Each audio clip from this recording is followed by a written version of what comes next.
Ouais. Bonjour, bonsoir. Très chers sœurs et frères camerounaises, camerounais, très chers sœurs et frères africaines. Donc, un message pour Pendekoka également. Pendekoka, Christian, a réussi à détourner l'attention des Camerounais de la situation actuelle au Tchad. Parce que le coup d'État militaire et constitutionnel au Tchad concerne tous les Camerounais. D'ailleurs, le passeport du leader tchadien, du leader de la résistance tchadienne, de la résistance pacifique tchadienne, Succès Masra, a été retiré. Ça veut dire le régime tchadien, cette tyrannie française du Tchad, utilise les mêmes méthodes que la tyrannie française du Cameroun. Donc, Christian Pendekoka est parvenu à faire en sorte qu'au lieu que les Camerounais soient concentrés sur le gré à gré au Tchad, le gré à gré monarchique, sur le gré à gré qui se prépare au Cameroun avec Frambia, qu'ils sont en train de préparer, que la France se prépare pour prendre le pouvoir au Cameroun, qu'est-ce que Christian Pendekoka fait? Il détourne l'attention des Camerounais afin que les Camerounais soient en train de parler de SCSI. Il détourne l'attention des Camerounais. Une affaire qui aurait pu être réglée en interne. Une affaire qui aurait pu être réglée en interne. En tant que politicien, Pendekoka sait pertinemment, il sait pertinemment que lorsqu'on fait de la politique, on ne peut pas se permettre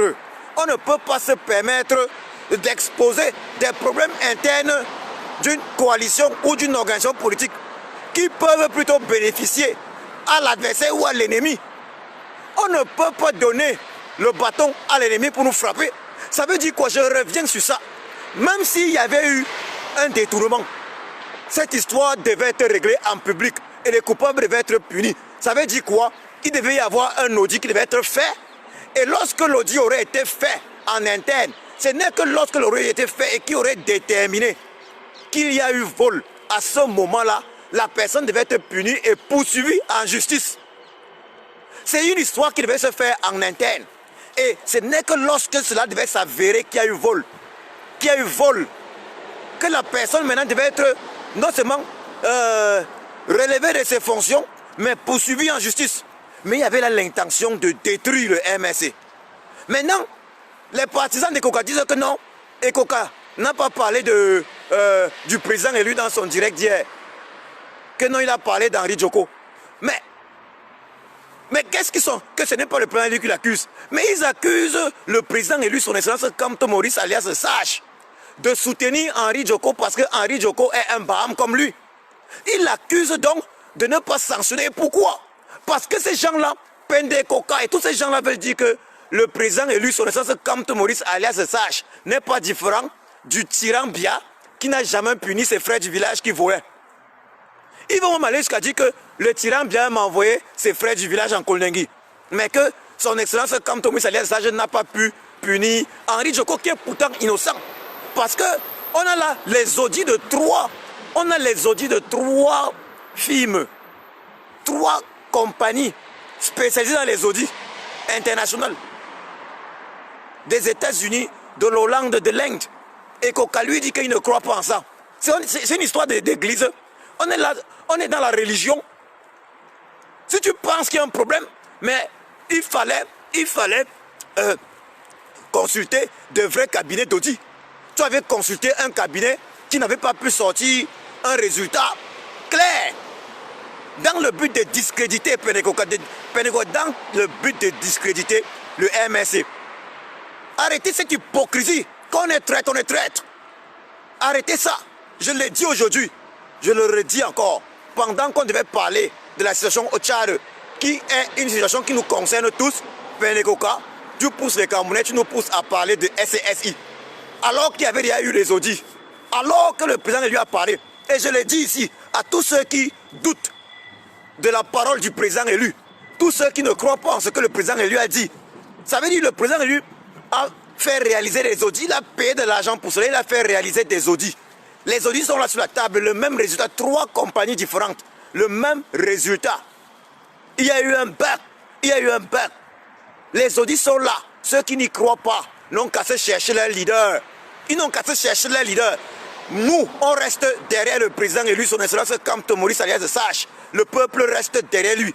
Ceux qui ne croient pas en lui n'ont qu'à se chercher leur leader. Mais je rappelle à tous ceux-là que Si Papa Kamto, si le président élu, son essence Kamto, oui, alias Sage, n'avait pas marqué le pénalty, s'il n'était pas parti au Conseil constitutionnel, on ne devait pas être là où on est. Donc je dis à tous ceux qui ne croient pas à lui, qui viennent raconter du n'importe quoi sur la toile, que non, Ekoka ceci, allez travailler avec Ekoka. Allez travailler avec lui. On ne prie personne, allez travailler avec Ekoka. Ekoka, il peut valoir Kamto, le président élu. Il peut valoir Papa Kamto. Il peut le valoir, il peut avoir ses couilles. Les manifestants du 22 septembre, Ekoka était où? Il avait disparu. Il peut avoir les couilles de Papa Kamto. Je veux me parler du niveau intellectuel. Il peut le valoir?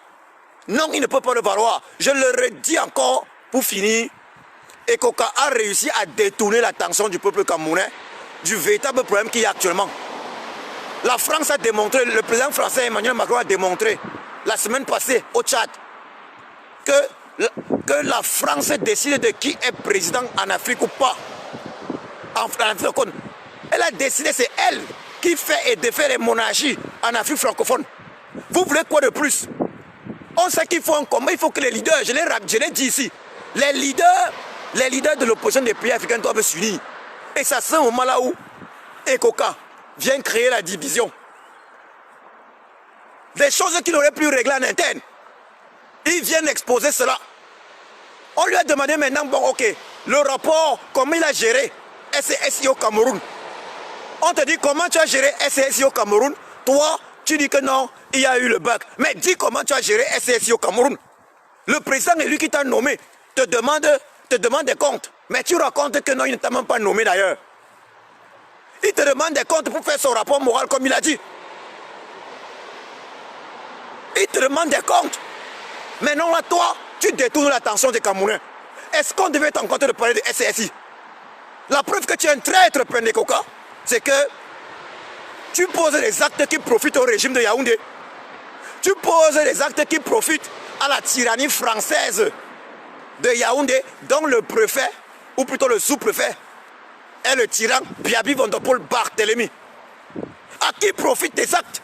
À qui profite le crime? J'ai dit, même s'il y avait eu détournement, c'est en interne que ça devait se gérer. Ça devait se régler en interne. Paul-Éric King-Epek avait dit qu'il y avait Ekoka qui devait encore trahir le président élu, qui avait Ndoki, Michel, et qui avait N'Djamen. Et voilà qu'on a déjà. Voilà, on se rend compte qu'il ne s'était pas trompé. On attend maintenant que Ndoki Michel aussi sorte. On se rend compte qu'il ne s'était pas trompé parce qu'il savait où il se rencontrait. Il savait où il se rencontrait. Il faut dire que Chiapossi veille sur Papa Kamto. Notre créateur veille sur Papa Kamto, sur le président élu. Parce que c'est incroyable. S'il n'a pas été emprisonné, ils n'ont pas pu l'emprisonner. Pardon, s'ils n'ont pas pu l'empoisonner en prison, il veille sur lui.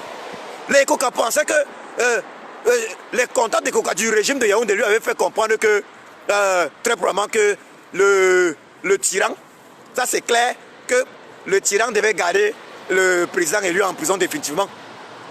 Donc quand Ekoka lance son histoire sur SCSI Cameroun pour discréditer le MRC, Henri Djoko et le président élu, ça c'était en début novembre. Le président élu était séquestré depuis déjà septembre, depuis le 20 septembre. Il ne savait plus que le président élu devait sortir de prison. Le but c'était de prendre sa place. Mais ça ne se passe pas comme ça. C'est ceux qui veulent te suivre non qu'à te suivre Pendekoka. On ne les empêche pas. Ceux qui sont dans la résistance et ont trouvé que c'est toi leur leader, qui te suivent. L'objectif général, c'est de libérer le Cameroun, sauf si votre objectif est différent. Et votre comportement nous laisse vraiment dubitatif. Quelle trahison!